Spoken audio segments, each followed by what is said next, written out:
দিল্লির যে অজেয় মুঘল বাহিনী মাত্র কয়েক সপ্তাহে গোটা উত্তর ভারতকে গিলে খেয়েছিল, তারা কেন এই বাংলার মাটিতে এসে ৩৫ বছর ধরে নাকানি চোবানি খেয়েছিল জানেন? কেন সম্রাট আকবরের শ্রেষ্ঠ সেনাপতিরা বাংলার সীমানায় পা রাখতে যমদূতের মতো ভয় পেতেন? আমরা সবাই শিবাজি বা মারাঠাদের বীরত্বের কথা জানি, কিন্তু তারও ১০০ বছর আগে এই বাংলার একদল ভূমিপুত্র মুঘল সম্রাটদের এমন এক গেরিলা মরণ ফাঁদ উপহার দিয়েছিলেন, যা কেটে বেরোতে মুঘলদের বহু শ্রম করতে হয়েছে। আকবর এদের নাম দিয়েছিলেন ভাটির বাঘ, অথচ আজ তাদের বীরত্বের কাহিনী আমাদের ইতিহাসের পাতায় কেবল ২ লাইনের টিকা হয়ে পড়ে আছে। আজ এই পর্বে আমরা দেখব কিভাবে হিন্দু রাজা প্রতাপাদিত্য আর মুসলিম নেতা ঈশা খাঁ ধর্মের বেড়া ভেঙে বাঙালির গোপন যুদ্ধকলা আর বারুদের বাজার নিয়ন্ত্রণ করে সেকালের শ্রেষ্ঠ সামরিক শক্তিকে পঙ্গু করে দিয়েছিলেন। দিল্লির লাখো সেনাকে বাঙালি ৩৫ বছর ধরে রুখে দিয়েছিল ঠিক কী দিয়ে? আর কেনই বা শেষ পর্যন্ত তাদের হার মানতে হলো? তলোয়ারের কাছে নাকি নিজেদেরই ঘরের কোনো বিভীষণের কাছে? বাঙালি যুদ্ধ গৌরব সিরিজের এই পর্বে আমি অনির্বাণ আজ আপনাদের সেই অসম লড়াইয়ের কাহিনীটা শোনাবো, যা আমাদের ইতিহাসকে নতুন করে চিনতে বাধ্য করবে। তাই যারা চ্যানেলটা এখনো সাবস্ক্রাইব করেননি, চলুন আমাদের এই লড়াইয়ের একজন যোদ্ধা হয়ে আমরা একসঙ্গে আজকের গল্পটা শুরু করি।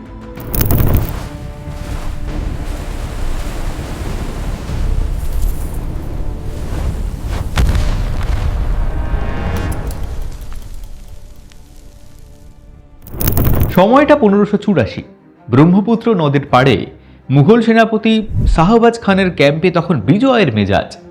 কয়েক হাজার অজেয় মুঘল অশ্বারোহী আর ভারী কামান নিয়ে তারা নিশ্চিত যে এত অবধি কোনো প্রতিরোধ যখন হয়নি, তার মানে আগামীকাল সকালে বাংলার বিদ্রোহী জমিদারদের শেষ চিহ্নটুকু তারা মুছে দেবেন।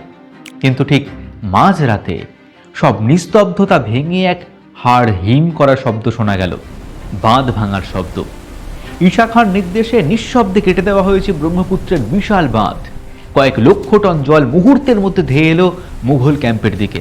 কোনো তলোয়ার নয়, যুদ্ধ নয়, স্রেফ প্রকৃতিকে ব্যবহার করে দিল্লির দর্পকে এক হাঁটু কাদার নিচে কবর দিয়ে দিলেন বাংলার বাঘেরা। কিন্তু প্রশ্ন হলো, মুঘলদের এই মরণ ফাঁদে ফেলার মাস্টার মাইন্ড আসলে কারা?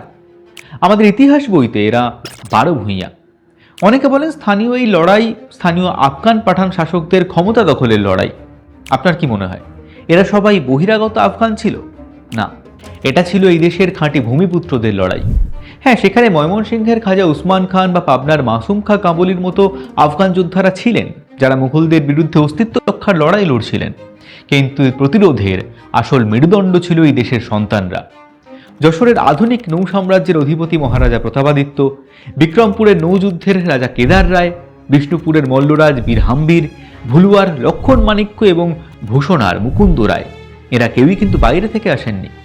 এমনকি জোটের নেতা ঈশা খাঁও ছিলেন অযোধ্যার রাজপুত বংশোদ্ভূত ভূমিপুত্র, যার পরিবার কয়েক প্রজন্ম ধরেই মাটির জন্য রক্ত দিয়েছে।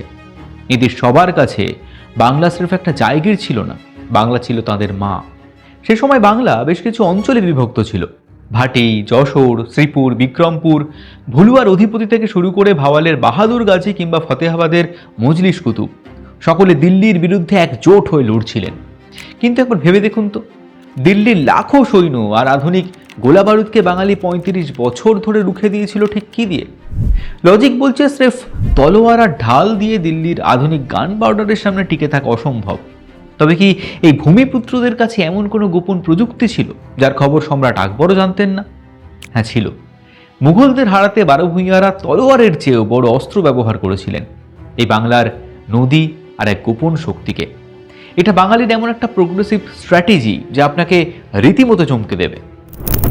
দেখুন, ১৫৯০-এর দশকে একটা আধুনিক নৌবাহিনী চালানো আর আজকের দিনে একটা নিউক্লিয়ার সাবমেরিন মেনটেন করা দুটোই সমান খরচ সাপেক্ষ।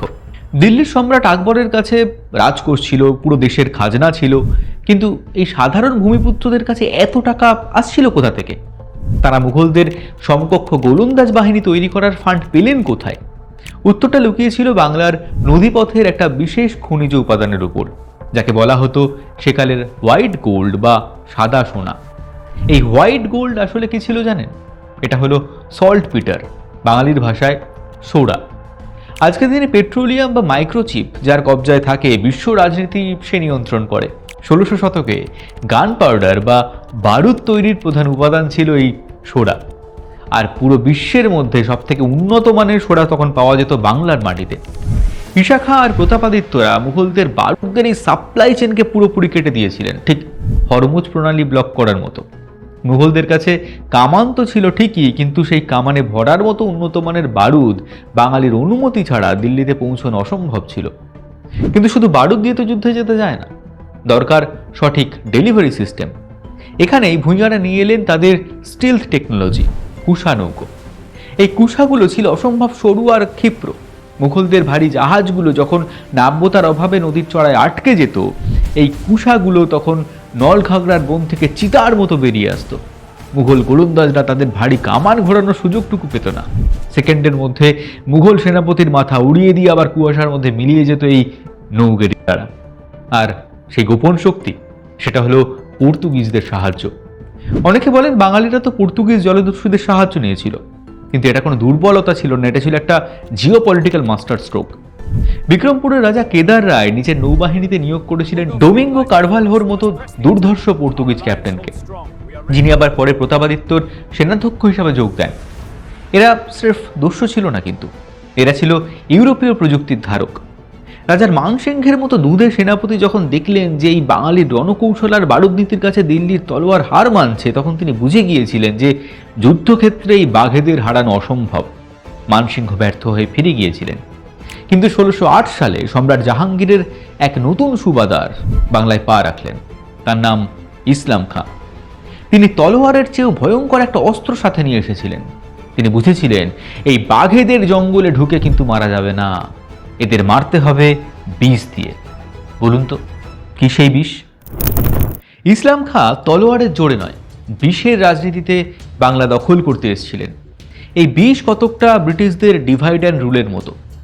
ইসলাম খাঁ এখানে হাতিয়ার করলেন লোভকে, কারণ তিনি বুঝে গিয়েছিলেন যে বাংলার এই বাঘেদের খাঁচায় ঢুকে মারা অসম্ভব। তাই তিনি ভূঁইয়াদের জোটের সব থেকে দুর্বল জায়গাটাকে ধরে টান দিলেন, ক্ষমতার মোহ আর ব্যক্তিগত অহংকার। ইসলাম খাঁ বাংলায় এসেই প্রথম কাজটা করলেন সব থেকে দুঃসাহসিক। তিনি তখনকার বাংলার মুঘল রাজধানী রাজমহল থেকে উপড়ে নিয়ে এসে বসালেন সোজা বাংলার হৃৎপিণ্ডের ঢাকার বুকে। নাম দিলেন জাহাঙ্গীরনগর। কেন জানেন? যাতে বর্ষাকালে মুঘলদের আর পিছু হটতে না হয়। তিনি বাঘের ডেরায় বসে বাঘ শিকারের ছক কষলেন। তিনি ভূঁইয়াদের প্রস্তাব দিলেন, হয় মুঘলদের বশ্যতা স্বীকার করে বড় মনসবদার হও, নয়তো ধ্বংস হয়ে যাও। আর ট্র্যাজেডি হলো বাংলার দুর্ভেদ্য ঐক্যে প্রথম ফাটলটা কিন্তু এখানেই ধরল। এখানে উঠে আসে এই গল্পের এক ট্র্যাজিক হিরোর নাম, মহারাজা প্রতাপাদিত্য, যিনি সত্যিই বাংলার বুকে একটা আধুনিক সার্বভৌম রাষ্ট্র আর বিশাল নৌবাহিনী তৈরি করেছিলেন। তার গল্প দুটো পর্বে আলাদা করে বলেছি, ডেসক্রিপশনে লিঙ্ক দিয়ে দেবো, দেখে নিতে পারেন পরে। প্রতাপাদিত্য মুঘলদের বশ্যতা স্বীকার করেননি, কিন্তু তার নিজের একটা আলাদা স্বাধীন সত্তা গড়ার জেদ এতটাই তীব্র ছিল যে তিনি বাকি ভূঁইয়াদের থেকে নিজেকে গুটিয়ে নিয়েছিলেন। প্রাথমিকভাবে তিনি মুঘলদের সঙ্গে বৈরিতা না করার স্ট্র্যাটেজি নিয়েছিলেন, এবং এক্ষেত্রে তিনি হয়তো কিছুটা পাজেলড হয়ে গিয়েছিলেন, কারণ তিনি প্রথমে মুঘলদের সাহায্য করার কথা দিয়েছিলেন। যদিও শেষ মুহূর্তে প্রতাপাদিত্য মুঘলদের সাহায্য করেননি, কিন্তু ঈশা খাঁর পুত্র মুসা খাঁকেও বিপদের দিনে তিনি সাহায্যের হাত বাড়িয়ে দেননি। তিনি নিজের অহংকারে একা লড়তে চেয়েছিলেন। আর ইসলাম খাঁ ঠিক এই ফাটলটার অপেক্ষাতেই তো ছিলেন। তিনিও সুযোগের সদ্ব্যবহার করলেন। একবার ভেবে দেখুন, যে জোটটা হিন্দু মুসলিম নির্বিশেষে এক হয়ে বিশ্বের সব থেকে বড় সাম্রাজ্যকে 35টা বছর রুখে দিয়েছিল, তারা শেষে হেরে গেল মুঘলদের কামানের কাছে নয়, বরং নিজেদেরই ভিতরের এই রেশারেশি আর স্বার্থের কাছে। একেই ঐতিহাসিকরা বলছেন বাংলার মির্জাফর সিনড্রোমের প্রথম বীজ। 1611 সালের মধ্যে একে একে পতন হলো সোনারগাঁও, যশোর আর বিক্রমপুরের। বাঙালির রক্তে লাল হলো বাংলার নদী। কিন্তু এই পরাজয় শুধু কিছু আঞ্চলিক শাসকের পতন ছিল না, এর আড়ালে লুকিয়ে ছিল আগামী কয়েকশো বছরের পরাধীনতার অভিশাপ। কল্পনা করতে পারেন, যদি সেদিন বাঙালির এই ইগোর লড়াইটা না থাকতো, যদি সবাই একজোট হয়ে লড়তো আর জিততো, তবে আজকের ভারত কেমন হতো? কেন বারো ভূঁইয়াদের এই পতন গোটা ভারতকে উপনিবেশের দিকে ঠেলে দিয়েছিল?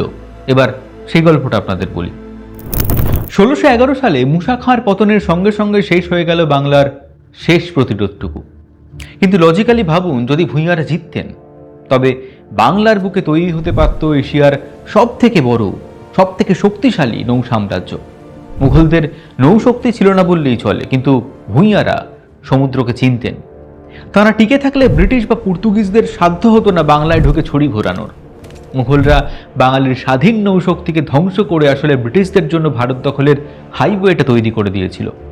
ক্লাইভ যে বাংলাকে লুটেছিল তার বীজ পোতা হয়েছিল এই 12 ভূঁইয়াদের পতনের মধ্যে দিয়েই, আর এর মধ্যে দিয়েই হয়তো বাংলার দুর্দিনের সূচনা। তবে ইতিহাস শুধু বিজয়ীদের নাম মনে রাখে, তাই বাংলার ভূমিপুত্ররা আজ বাঙালির ইতিহাসে কেবলই বিদ্রোহী। তবুও আজ আমরা ঈশা খাঁ বা প্রতাপাদিত্যর কথা যেটুকু শুনি, এই তালিকায় আরও এমন কিছু নাম ছিল যাদের বীরত্ব আজ ধুলোয় ঢাকা। বাঁকুড়ার বিষ্ণুপুরে মল্ল রাজবংশের বীর হাম্বির, যিনি এক হাতে মুঘল আর অন্য হাতে পাঠানদের রুখে দিয়েছিলেন। নোয়াখালীর ভুলুয়ার লক্ষণ মাণিক্য, যিনি মেঘনার মোহনায় দাঁড়িয়ে মুঘলদের ঘুম কেড়ে নিয়েছিলেন। কিংবা ভূষণার মুকুন্দ রায় এবং ফতেবাদের মজলিস কুতুব, এরা কেউ আত্মসমর্পণ করেননি। এরা সবাই লড়েছিলেন সেই মাটির জন্য যা আজ আপনার আমার পরিচয়। আজ যখন আমরা বাঙালিরা নিজেদের ভীরু বা লড়াকু নয় বলে অপবাদ শুনি, তখন এই বীরদের তলোয়ারের ঝনঝনানি কি আমাদের কানে আসে না? আসবে কি করে? তার জন্য তো আমাদের এই গল্পগুলো শুনতে হবে। তাই এই ভিডিওটা শেয়ার করুন সেই সব বন্ধুদের সঙ্গে যারা আজও মনে করেন যে বাঙালির কোনো গর্ব করার মতো ইতিহাস নেই। আর আপনারা যদি চান এভাবেই অন্য কোনো বীর, যেমন ঈশা খাঁ, রাজা কেদার রায় বা বীর হাম্বিরকে নিয়ে একটা পর্ব হোক, তবে কমেন্টে লিখুন সেই ভূঁইয়ার নাম। সবচেয়ে বেশিবার যার নামের উল্লেখ থাকবে একটা পর্ব আসবে তাকে নিয়ে। আজ আসি, এই ভিডিওটা লাইক করতে ভুলবেন না কিন্তু। দেখা হচ্ছে পরের পর্বে। ধন্যবাদ।